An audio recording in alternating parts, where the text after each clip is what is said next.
वक्फ board पर शिकंजा कसने की तैयारी। बोर्ड की मनमानी पर लगेगी लगाम। मोदी सरकार ने लिया बड़ा फैसला। सरकार पर क्या बोले मुस्लिम धर्मगुरु। इनका मानना यह है कि शायद हमारी कुछ कमी रह गई हिंदू मुसलमान की नफरत करने में। कभी मदरसों को छेड़ देते हैं, कभी दरगाहों को छेड़ देते हैं, कभी किसी और चीज को छेड़ देते हैं, मतलब कुछ ना कुछ ये करते रहते हैं।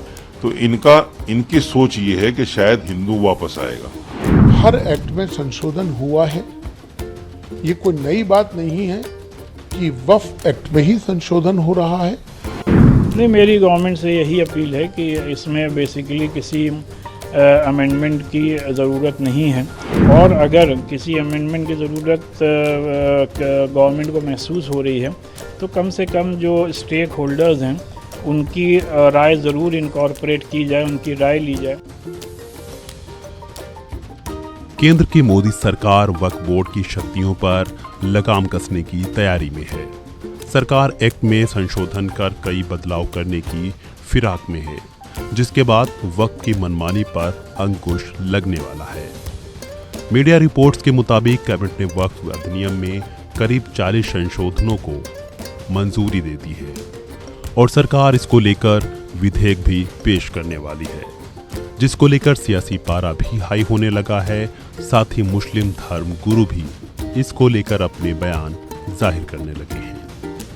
आखिर मुस्लिम धर्म गुरुओं का इसको लेकर क्या कहना है, इसे जानने से पहले थोड़ा एक्ट में होने वाले संशोधनों के बारे में जान लेते हैं। केंद्र सरकार संसद में संशोधन से जुड़ा जो विधेयक पेश करने की तैयारी में है, उसमें करीब 40 बदलावों को प्रस्ताव दिया गया है, लेकिन इनमें से कुछ अहम प्रस्ताव इस प्रकार हैं। विधेयक में वक्फ अधिनियम की धारा 9 और धारा 14 में संशोधन का प्रस्ताव। वक्फ बोर्ड की शक्तियों को सीमित करना, बोर्ड की संरचना में परिवर्तन का प्रस्ताव, निकायों में महिलाओं को प्रतिनिधित्व देने का प्रस्ताव, बोर्ड की ओर से भूमि को वक्फ की संपत्ति घोषित करने से पहले उसका सत्यापन सुनिश्चित किया जाना चाहिए। साथ ही राज्य वक्फ बोर्डों की ओर से दावा किए गए विवादित भूमि का नए सिरे से सत्यापन करने का प्रस्ताव। ये तो रही बात होने वाले कुछ प्रमुख बदलावों की। अब इसको लेकर मुस्लिम धर्म गुरुओं के बयान भी सुनिए। आखिर वो सरकार के इस फैसले पर क्या सोचते हैं, आखिर उनका क्या कुछ कहना है। इनका मानना यह है कि शायद हमारी कुछ कमी रह गई हिंदू मुसलमान की नफरत करने में, लाओ और ज्यादा करके देखते हैं। जैसे कभी मदरसों को छेड़ देते हैं, कभी दरगाहों को छेड़ देते हैं, कभी किसी और चीज को छेड़ देते हैं, मतलब कुछ ना कुछ ये करते रहते हैं। तो इनकी सोच ये है कि शायद हिंदू वापस आएगा। हिंदू वापस आने वाला नहीं है। हिंदू इनकी राजनीति को समझ गया।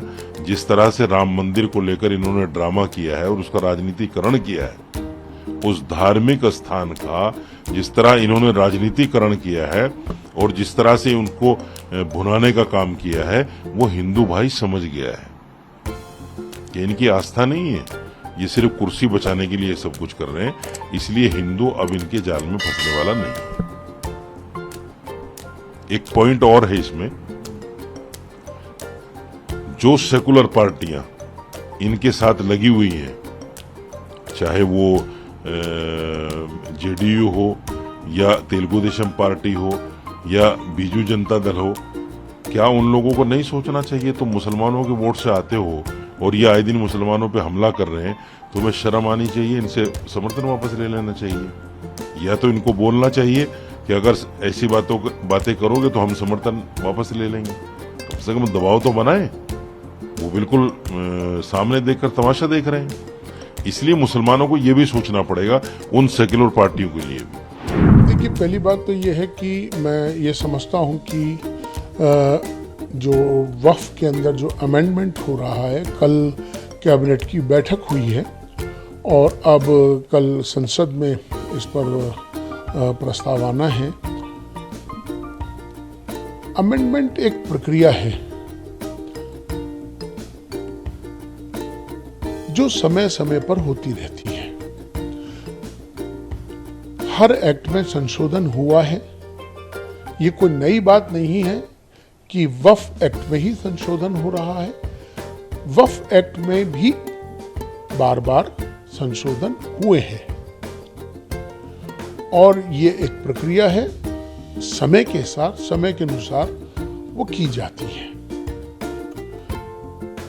हाँ, इतना जरूर है कि वक्फ की जो मर्यादा है, जो लोग वक्फ करते हैं, दान करते हैं, चूंकि वक्फ माने जो दान किया हुआ है ईश्वर के नाम, जिसने जिस भाव से उसको दान किया है, उस जमीन को या किसी चीज को जो वक्फ हो जाती है, उसका भी ख्याल हमें रखना चाहिए कि उसकी वक्फ की जो मर्यादा है उसमें किसी तरह से भी उसको कोई नुकसान ना पहुंचे, इसका भी ख्याल रखना ज़रूरी है। देखिए, वक्फ प्रॉपर्टी जो भी मुसलमान वक्फ करता है या वक्फ ऑलरेडी की है, उसका बुनियादी मकसद ये होता है कि वो किसी न किसी चैरिटेबल पर्पस के लिए या जिस भी पर्पस के लिए वक्फ की गई है उसको उसी पर्पस के लिए इस्तेमाल किया जाए, जिसको कि वाक़िफ़ की मंशा कहते हैं।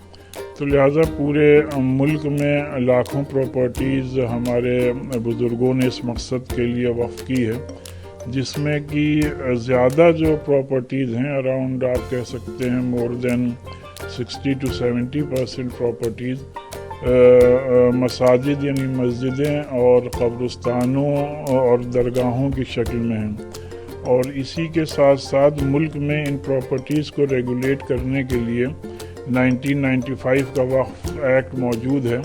फिर 2013 में गवर्नमेंट ने उसमें कुछ अमेंडमेंट्स किए और ये वक्फ बोर्ड मुल्क भर में अपना काम कर रहा है।